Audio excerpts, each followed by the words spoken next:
Somewhere in the National Archives in Washington, D.C., there is a tape. You are allowed to request it. You are allowed to sit down and listen to it. But when you get to a certain point, the audio simply stops.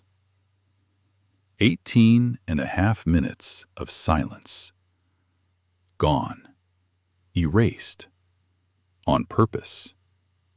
And the man responsible for erasing it was the President of the United States.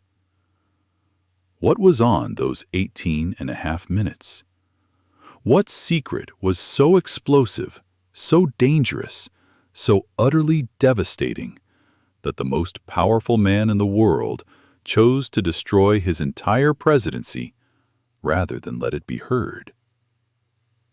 Here is what makes this story different from every other political scandal in American history.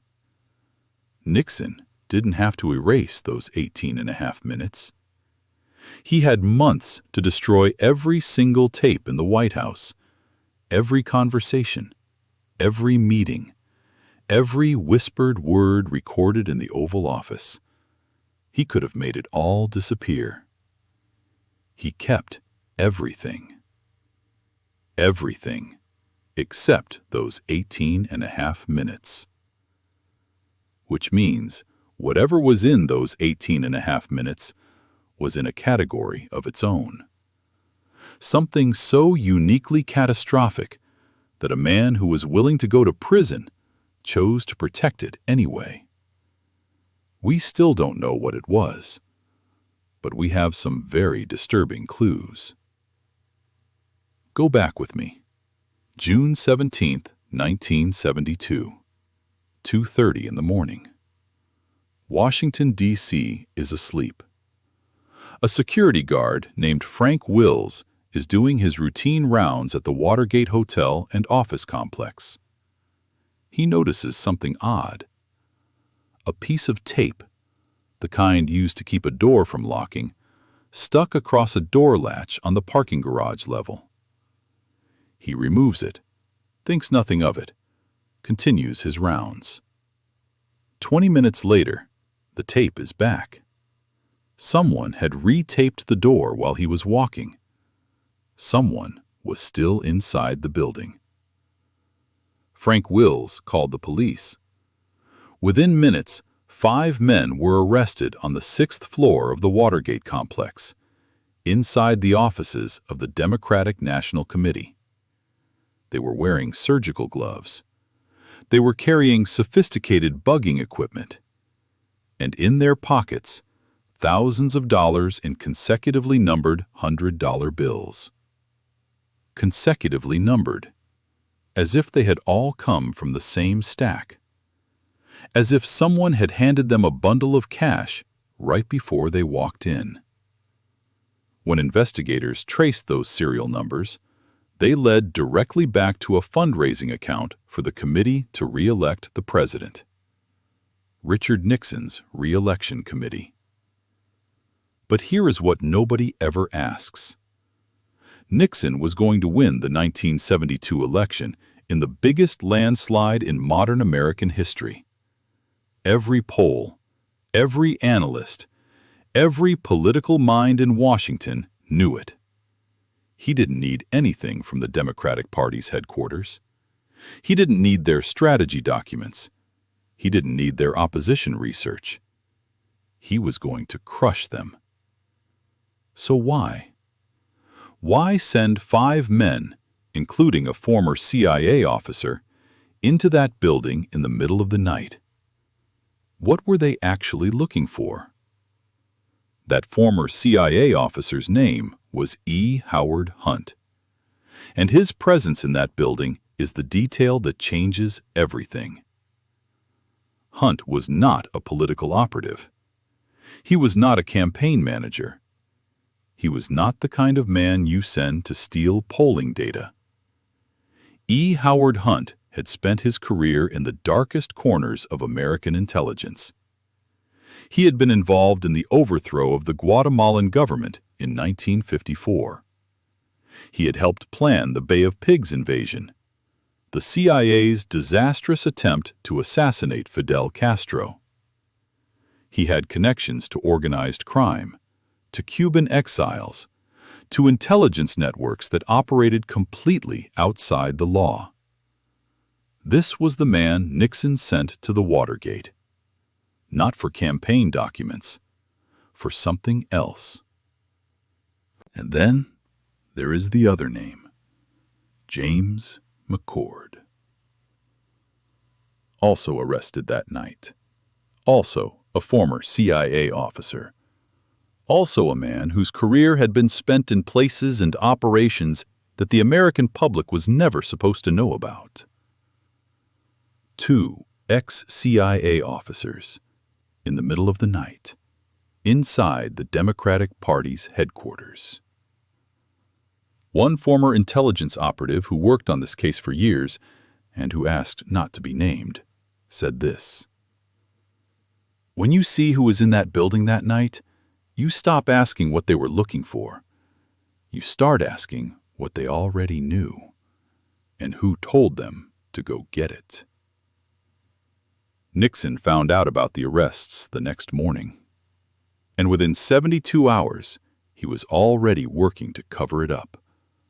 Not to investigate, not to distance himself, not to let the justice system handle it, to cover it up. His own tapes captured everything. The meetings, the instructions, the discussions about using the CIA to block the FBI, about paying hush money to the arrested men, about destroying evidence. All of it recorded on his own system, by his own choice. And when investigators finally forced Nixon to hand over the tapes, this is what they found. A gap.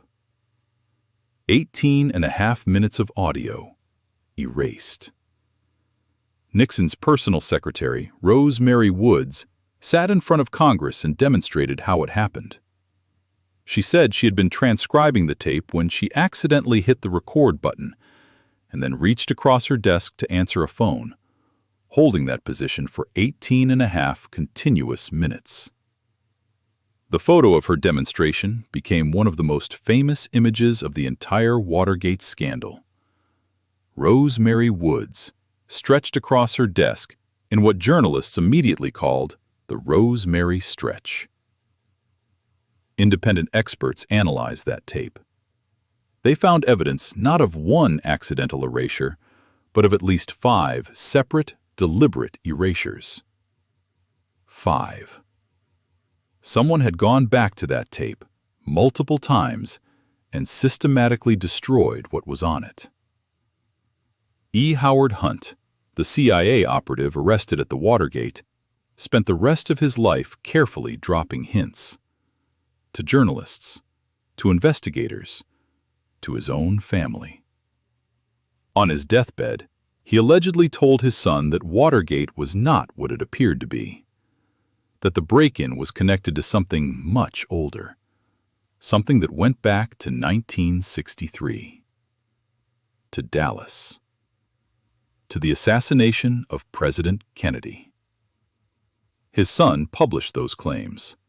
Multiple journalists investigated them. The CIA declined to comment. Certain files connecting Hunt to Dallas remain classified to this day. August 9, 1974. Richard Nixon stood in the East Room of the White House for the last time, his hands shaking slightly, his voice controlled but barely. He said goodbye to his staff. He hugged people he had worked with for years. Then he walked out of the White House, stepped into a helicopter, and became the only president in American history to resign from office. He never said he was guilty. Not that day. Not ever. But in the car, leaving the White House grounds for the last time, he turned to his chief of staff and said something that everyone who was present has remembered word for word.